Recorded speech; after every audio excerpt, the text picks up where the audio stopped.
ಭಿನ್ನರಾಶಿಗಳ ಮೇಲಿನ ಕೆಲವು ಪ್ರಶ್ನೆಗಳನ್ನ ನೋಡೋಣ ಈಗ. ಒಂದನೇ ಕ್ವಶನ್ ಏನದ, 10.1 ಮೀಟರ್ ಉದ್ದದ ಒಂದು ತಂತಿಯನ್ನ ನೋಡಿ ಏನದ, ಒಂದು ತಂತಿ ಎಷ್ಟು ಉದ್ದದ 10.14 ಒಂದು ತಂತಿ ಎಷ್ಟು ಮೀಟರ್, 10.14 ಮೀಟರ್ ಉದ್ದದ ತಂತಿಯಲ್ಲಿ 5.1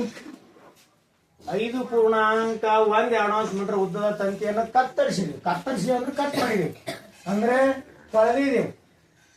ಸೊ ತಂತಿಯನ್ನು ಕತ್ತರಿಸಿ ತೆಗೆದಾಗ ಉಳಿದ ತಂತಿ ಎಷ್ಟು ಅಂತ ಕೇಳ. ಎಷ್ಟು ಉಳಿತದ ಅಂದ್ರೆ ಕಳೆಯೋ ಲೆಕ್ಕ. ಭಿನ್ನ ರಾಶಿಯನ್ನ ಕಳೆಯೋದು ಹೆಂಗ್ ಕಳಿಬೇಕು ನೋಡ್ರಿ. ಒಂದೇದ ಮೊದಲು ಇವು ಪೂರ್ಣಾಂಕದಾಗ ಅವಕ್ಕೆಲ್ಲ ಹೆಂಗ್ ಇಟ್ಕೋಬೇಕು ಅವಕ್ಕ.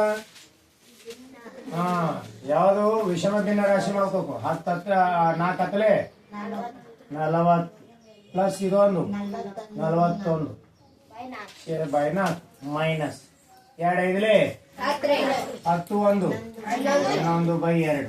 ಈಗ ನೋಡ್ರಿ ಸಂಕಲನ ಮತ್ತು ವ್ಯವಕಲನ ಬಂದಾಗ ನಾವ್ ಏನ್ ತಗೋಬೇಕು, ಲಸ ತಗೋಬೇಕು. ಏನ್ ತಗೋಬೇಕು, 2 ಮತ್ತು 4 ಲಸ ಎಷ್ಟು ಬರ್ತದ, 4 ಬರ್ತದೆ. ಯಾಕೆ ಬರ್ತದೆ ಅಂತ ಕೇಳ್ರಿ. ಯಾವ್ದು ಒಂದೇ ಮಗ್ಗಿ ಒಳಗೆ ಇದ್ದು ಅಂತಂದ್ರೆ ಒಂದೇ ಮಗ್ಗಿ ಇರೋದ್ರೆ ದೊಡ್ಡ ಬರ್ತಕ್ಕಂಥ ಒಂದ್ಸಲ ತೆಗದೆ ನೋಡ್ರಿ. ಮತ್ತೆ 2 ಎಸ್ಲೆ 4 2 ಎಸ್ಲೆ 2 ಮತ್ತು 2 ಎಸ್ಲೆ 2 2 ಗುಂಡ್ಲೆ 2 ಎಷ್ಟಾಯ್ತು, ಲಸ ಎಷ್ಟಾಯ್ತು, 4 ಹೌದಾ. 4 ಒಂದ್ಲೆ 4 ಇದಕ್ ಮಾಡ್ಕೋತೀವಿ. ಯಾವಾಗ ಛೇದ ಸಮ ಆಯ್ತು ಅಂಶಗಳನ್ನ ಸಮ ಮಾಡ್ಕೋಬೇಕಲ್ಲ. 2 ಎಸ್ಲೆ 4 ಆ 2 ಇಡಬೇಕು, 11 ಮೇಲ್ಗಡೆ 41 ಒಂದ್ಲೆ 41 ಮೈನಸ್ ಚಿಹ್ನೆ ಅದ ಮೈನಸ್ 11 2 22 ಕಳೆದ್ಬಿಡ್ರಿ. ಛೇದ ಸಮಾನದಾಗ ಮ್ಯಾಲಿನ ಸಂಖ್ಯೆಯನ್ನ ನಾವು ನೇರವಾಗಿ ಕಳಿಬಹುದು. 41ದಾಗ 22 ಕಳೆದ್ರೆ ಎಷ್ಟು ಉಳಿತದ, 19/4 ಉತ್ತರ. ರೈಟ್. ಇನ್ನು ಎರಡನೇ ಲೆಕ್ಕ ನೋಡಿ. ಎರಡನೇ ಲೆಕ್ಕ ಏನದಲ್ಲಿ 12/12.1 ಯಾವ ಚಿಹ್ನೆಯಲ್ಲಿ, ಗುಣಾಕಾರ ಚಿಹ್ನೆ ಅದ. 5.1 ಸರಿ 3/4 ಯಾವ ಚಿಹ್ನೆ ಅದನ್ನ ಇಲ್ಲ. ಸರಳ ಅಂದ್ರೆ ಇದಕ್ಕೆ ಸರಳ ರೂಪಕ್ಕೆ ತುಂಬಾ ಅಂತೇಳ ನೋಡ್ರಿ. ಎಂತಂದಾರ ಸರಳ ರೂಪಕ್ಕೆ ಅಂದ್ರೆ ಕನಿಷ್ಠ ರೂಪಕ್ಕೆ ತಗೊಂಬರ್ರಿ ಅಂತ ಹೇಳ್ತಾರೆ.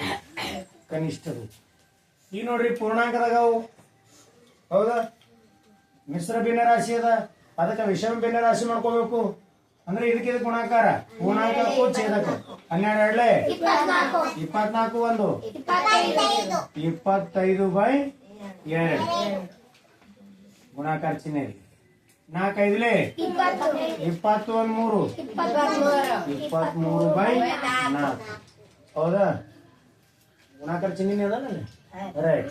ಈಗ ಹೆಂಗ್ ಮಾಡ್ತೀರಿ, ಇದಕ್ಕೆ ಇದಕ್ಕೂ ಹೋಗಲ್ಲ, ಇದಕ್ಕೆ ಹೋಗಲ್ಲ. ಅವಾಗ ಏನ್ ಮಾಡೋದು, ನೇರವಾಗಿ ಮೇಲಿಂದ ಗುಣಿಸ್ಬೇಕು, ಕೆಳಗೆ ಗುಣಿಸ್ಬೇಕು. ಗುಣಾಕಾರ ಮಾಡ್ರಿ. 25 ಗುಂಡ್ಲೆ 23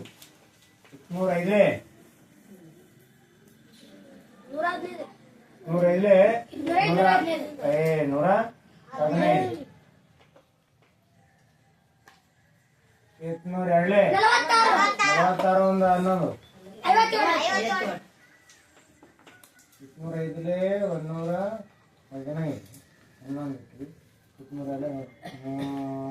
115 802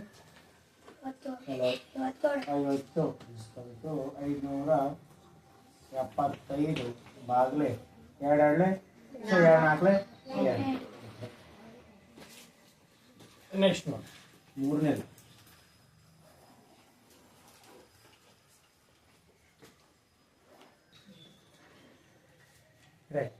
ಮೂರನೇ ಲೆಕ್ಕ ನೋಡ್ರಿ ಏನದ,